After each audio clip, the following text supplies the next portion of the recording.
So maglagay tayo ng carbon sticker. So ano to, 50 cm yata, 50 by 1 meter. So abot na yan dito siguro. Kabilaan to lagyan natin kasi pangit na yung pintor. So 150 lang to sa Shopee. So may kasama na siyang scraper. So sukatan na natin tsaka ididikit. So guys, tama na yung haba nito. So mga 1 meter siguro ito papunta dun. So tama na yung nabili natin. So hatiin na lang natin to kasi malapad din naman to. So yung pinakamalapad niya na ano, yun yung kukuha natin ng sukat bago kakat ito. So pwede rin natin hatiin, malapad din naman to. Yan.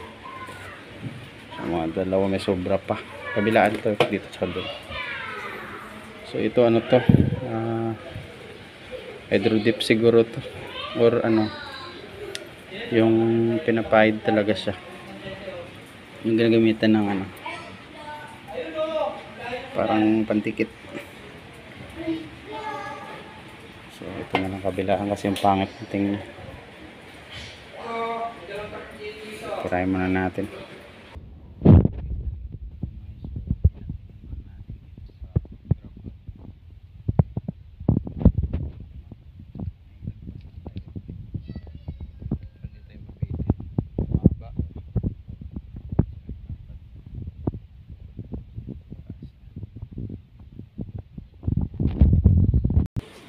So guys, napakahirap siya latag, no?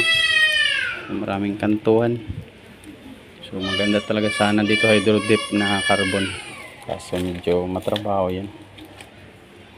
So gawin natin dito. Tingnan natin kung aabot siya.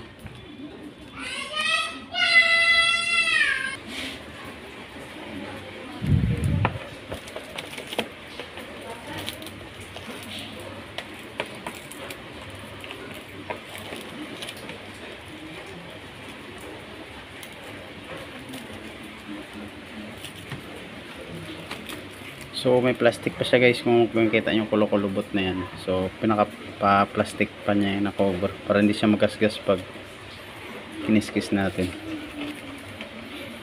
So yung goal natin is wala sanang bukol-bukol katulad yan. Kailangan natin matulak yung pababa.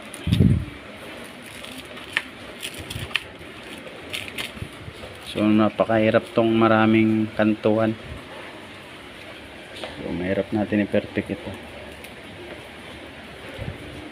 So unti-unti lang siya. Maganda sana ito may ano,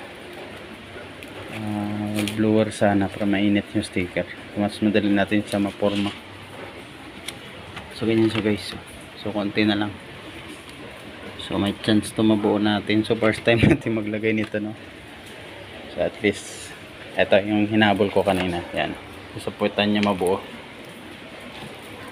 So yung exist niya, hindi tayo magtatapon nito. Kailangan makat natin to. Gamitin pa natin tong sayang to. Pwede natin dikit-dikit kung saan-saan. Yan. Kasi yung isa nito, ayan, dun yung sa kabila. So sayang to, napakamahal nito. So update ko kayo ulit guys.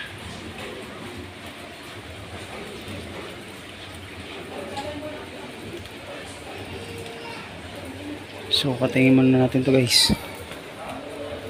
para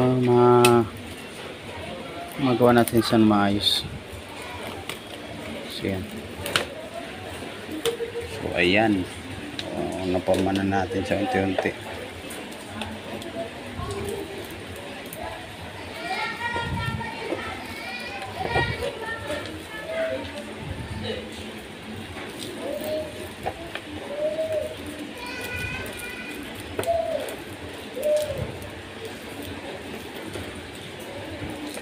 So yun, dito na lang side pocket. So ganyan lang proseso. So medyo kahit pa paano hindi lang makinis yung surface na ano natin, kaya may bubbles talaga katulad niya guys. Hindi makinis yung pintura, so may hangin talaga, hindi mawawala ito. So gawin natin, tusukin natin mamaya siya ng karayom para sumingaw yung hangin. Huwag muna natin tanggalin yung pinaka plastic cover niya para mahabol pa rin natin siya.